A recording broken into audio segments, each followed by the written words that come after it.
পরের প্রশ্ন হচ্ছে ফ্রান্সের প্রশাসনিক আদালত হিসাবে রাষ্ট্রীয় সভার গঠন বিবৃত করুন।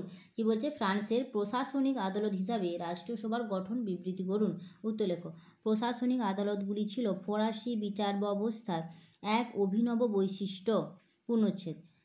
আর এক বলছি শোনো, প্রশাসনিক আদালতগুলি ছিল ফরাসি বিচার ব্যবস্থার এক অভিনব বৈশিষ্ট্য। পূর্ণচ্ছেদ।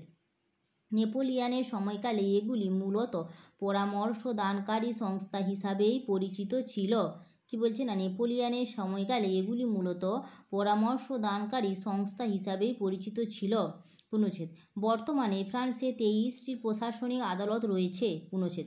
এই আদালতগুলি একজন সভাকবি বলছে কি বর্তমানে ফ্রান্সে 23টি প্রশাসনিক আদালত রয়েছে। পূর্ণচ্ছেদ। এই আদালতগুলি একজন সভাপতি সহ 4 জন সদস্য নিয়ে গঠিত। পূর্ণচ্ছেদ। প্রশাসনিক আদালতের সদস্যগণ উচ্চপদস্থ সরকারি কর্মচারীদের মধ্য থেকে নিযুক্ত হন। পূর্ণচ্ছেদ। ফ্রান্সে মূলত 2 ধরনের প্রশাসনিক আদালত বিদ্যমান আছে। পূর্ণচ্ছেদ। আঞ্চলিক পরিষদ ও রাষ্ট্রীয় পরিষদ। নিম্নে রাষ্ট্রীয় পরিষদের গঠন ও কার্যাবলী সম্পর্কিত বিস্তারিত আলোচনা করা হলো। তাহলে কি বলছে না? 2 ধরনের প্রশাসনিক আদালত, ফ্রান্সে 2 ধরনের প্রশাসনিক আদালত বিদ্যমান আছে। সেগুলো কি না? আঞ্চলিক পরিষদ ও রাষ্ট্রীয় পরিষদ। ঠিক আছে। এবার পরের পাতাতে লেখো, নিম্নে রাষ্ট্রীয় পরিষদের গঠন ও কার্যাবলী সম্পর্কে বিস্তারিত আলোচনা করা হলো। দেখো লেখো, রাষ্ট্রীয় সভার গঠন। আমাদের চেয়েছে কি, এই যে 2টি আদালত, আঞ্চলিক পরিষদ আর রাষ্ট্রীয় পরিষদ, তার মধ্যে আমাদের চেয়েছে রাষ্ট্রীয় সভার গঠনটা। ঠিক আছে। রাষ্ট্রীয় সভা রাষ্ট্রীয় পরিষদ একই জিনিস, তো সেইটা আমরা লিখবো এখন। দেখো, রাষ্ট্রীয় সভার গঠন বা রাষ্ট্র পরিষদের গঠন। হেডিং দাও, দিয়ে লেখো, প্রশাসনিক বিচার সংক্রান্ত ক্ষেত্রে রাষ্ট্রীয় পরিষদ হলো সর্বোচ্চ সংস্থা। দেখিয়ে দিচ্ছি, দেখো এইভাবে হেডিং দাও, রাষ্ট্রীয় সভার গঠন। কী লিখবে? প্রশাসনিক বিচার সংক্রান্ত ক্ষেত্রে রাষ্ট্রীয় পরিষদ হলো সর্বোচ্চ সংস্থা। ঘুরিয়ে দিচ্ছি, ভিডিওটা দেখতে সুবিধা হবে। দেখছো, এটি মূলত আপিল আদালত, কিন্তু এর মূল এলাকাও আছে।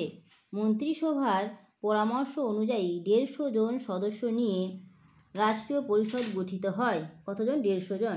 পরিষদের আবার বিভিন্ন বিভাগে 39 জন সদস্য দ্বারা পরিষদ বিভিন্ন কার্য সম্পাদন করে থাকে। ঠিক আছে। তারপর লেখো,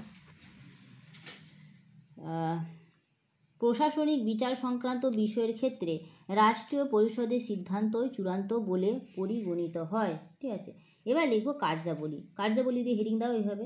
এবার লিখো, ফ্রান্সের প্রশাসনিক আদালত হিসাবে রাষ্ট্রীয় পরিষদ যে সকল গুরুত্বপূর্ণ কার্য সম্পাদন করে থাকে সেগুলি হলো, 1 নম্বর দাও, 1 নম্বর দিয়ে রাখো, আদালতে নাগরিকদের স্বার্থ সঠিকভাবে সংরক্ষিত হচ্ছে কিনা সেদিকে সতর্ক দৃষ্টি রাখা। ঠিক আছে। পূর্ণচ্ছেদ দাও, দিয়ে লেখো, নাগরিকদের স্বার্থ সঠিকভাবে সংরক্ষিত না হলে প্রতিবিধানের ব্যবস্থা করা। পূর্ণচ্ছেদ দাও। দেখো, এবার 2-এর দাগ দাও, দিয়ে লেখো, কোনো ব্যক্তির জীবন, স্বাধীনতা ও সম্পত্তির অধিকার যদি কোনো সরকারি কর্মচারী তার ক্ষমতার অপব্যবহার করে ক্ষতিগ্রস্ত করে, তাহলে রাষ্ট্রীয় পরিষদ তার বিচার করে থাকে। ঠিক আছে। তারপর 3-এর দাগ দাও, যে কোনো বিষয় সংক্রান্ত ক্ষেত্রে রাষ্ট্রের সঙ্গে নাগরিকদের বিরোধ বাঁধলে, তাহলে কি? রাষ্ট্রের সঙ্গে নাগরিকদের বিরোধ বাঁধলে রাষ্ট্রীয় পরিষদ তার বিচার করে থাকে। ঠিক আছে। পূর্ণচ্ছেদ দাও। পরে 4-এর দাগ দাও, যদি কোনো নাগরিকের ক্ষতি সাধনের পিছনে যদি সেই সরকার অনিচ্ছাকৃত ত্রুটিজনিত কারণ দায়ী থাকে, তাহলে রাষ্ট্রীয় পরিষদ সেই সরকারি কর্তৃপক্ষকে ক্ষতিপূরণ দেওয়ার জন্য নির্দেশ দিতে পারে বা নির্দেশ দেয়। ঠিক আছে। এবার লিখবো, দেখো 5-এর দাগ দাও, দিয়ে লেখো, সরকারি প্রশাসন যথাযথভাবে পরিচালিত হচ্ছে কি না তা দেখাশোনা করা। ঠিক আছে। দেখতে পাচ্ছ তো? দেখাশোনা করা ও তা রক্ষণাবেক্ষণ করা। ঠিক আছে।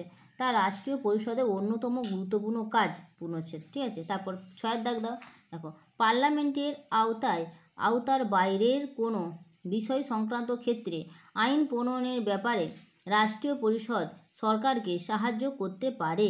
ঠিক আছে। তাহলে কী বলছে? পার্লামেন্টের আওতার বাইরে, মানে পার্লামেন্টের বাইরে গিয়ে, মানে পার্লামেন্টের অধীনে নয়, যেটা পার্লামেন্টের বাইরে কোনো বিষয় সংক্রান্ত ক্ষেত্রে আইন প্রণয়ন, মানে আইন যদি রচনা করার ব্যাপার থাকে, সে ব্যাপারে কি না রাষ্ট্রীয় পরিষদ সরকারকে সাহায্য করতে পারে। ঠিক আছে, তারপর লিখব কি, সাথে দাগ দেবো কি, আইন বিরোধী যে কোনো সরকারি কাজ বা প্রশাসনিক নির্দেশকে রাষ্ট্রীয় পরিষদ আইনি বলে ঘোষণা করতে পারে।